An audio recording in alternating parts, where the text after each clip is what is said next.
நல்ல பிரியாணி, நல்ல மதிய வேளையில் சாப்பிட்டதுக்கப்புறம் பேசுகிறது, அதுவும் வெறும் தேங்க்ஸ் மட்டும் சொல்கிறது, கண்டிப்பாக உங்களுக்குலாம் ரொம்ப போர் அடிச்சிருக்கோம். இது எப்படி உட்காந்து தூங்காமல் கேட்டிங்கன்னு எனக்கு தெரியல. முதல்ல அதுக்கே ரொம்ப நன்றி. நடுவில் கையெல்லாம் தட்டி பாராட்டிருக்கீங்க, அதுக்கு மிக்க நன்றி. இந்த படத்தை கேட்கும்போது ஒரு பெரிய பிரமிப்பும் நம்பிக்கையும் இருந்தது. இது எப்படி சாத்தியமாக போகுது அப்படின்னு ஒவ்வொரு படத்துக்கு முன்னாடி ஒரு பெரிய கேள்வி இருக்கும். சரி, நடித்து முடிச்சிருவோம். ஏன்னா கதை கேட்கும்போது மட்டும்தான் அந்த கதையோட அட்ராக்ஷன்ஸு, அதோட வேலை அந்த கதை அட்ராக்ட் பண்ணக்கூடிய பாயிண்ட்ஸ் எல்லாம் தெரியும். நடிக்கும்போது தெரியாது, அது வெறும் கேல்குலேஷன்ஸ் மட்டும்தான். நடித்து முடிச்சதுக்கப்புறம் எனக்கு சுத்தமாக தெரியாது இது எவ்வளோ தூரம் ஒர்க் அவுட் ஆகும். ஒரு 5% தெரியலாம்.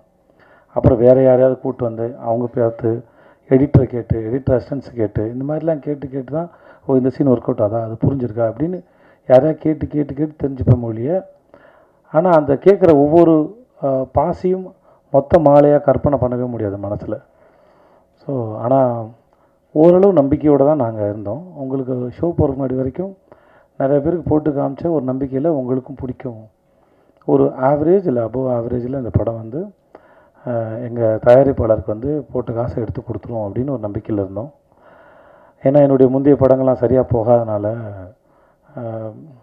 இன்னொரு நண்பர் சொன்னார், இந்த மாதிரி என்னோடய படம் ஒரு பேனர் ஏற்றும்போது விஜய் சேதுபதிக்கு இனிமேல் பேனர் ஏற்றினா கூட்டமாக வரப்போகுது அப்படின்னு ஒரு 2-3 படத்துக்கு முன்னாடி சொன்னதாக என்கிட்ட சொல்லும்போது நானும் ஒரு வேளை என்னன்னு தெரியல, ஒரு கணக்கெலாம் இருக்கலாம். பட் அதெல்லாம் யோசித்து இந்த படத்தை செய்யலாம் இல்லை.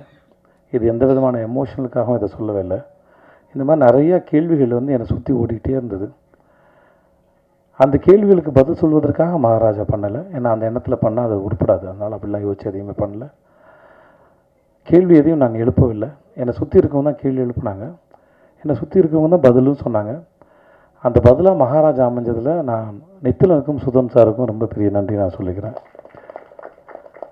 நீங்கள் படம் பார்த்து முடித்து அன்றைக்கி நடந்த ப்ரெஸ் மீட்டில் கேள்விலாம் கேட்டு அப்படிலாம் போனோட அன்றைக்கி நான் ரொம்ப சந்தோஷமாக இருந்தேன். ஏன்னா நீங்கள் எல்லாருமே கேள்வி கேட்டாலும் சிரித்த முகத்தோடு சந்தோஷத்தோடு எனக்கு கேட்டுட்டு இருந்தீங்க.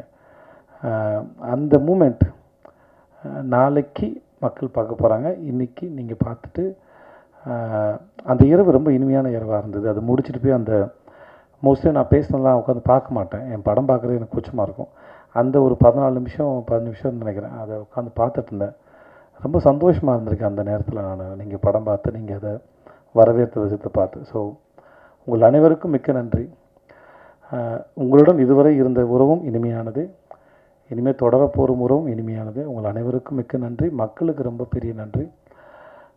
உங்கள் ரசனைக்கு ரொம்ப நன்றி. என் மீது வைத்த நம்பிக்கைக்கு நன்றி. இந்த படத்தின் மீது ரசித்து முன்னாடி நாங்கள் சொன்ன மாதிரி இந்த படத்தை பற்றின அந்த பிளாட்ஸை மக்கள் கண்ணியத்தோடு மற்றவங்களுக்கு சொல்லாமல் அதை காப்பாற்றவும் நான் நம்பணும்.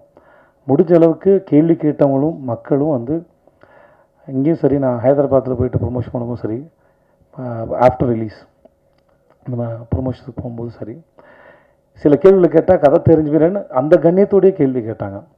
ஸோ அந்த அத்தனைக்கும் நன்றி. என் கூட பணிபுரிந்த ஒவ்வொருக்கும் தனித்தனியாக தேங்க்ஸ் சொன்னால் எனக்கும் தூக்கம் வருது, நல்லா சாப்பிட்டு நான். அதனால் மிக்க நன்றி. அன்புடன் விஜய் சேதுபதி. நன்றி.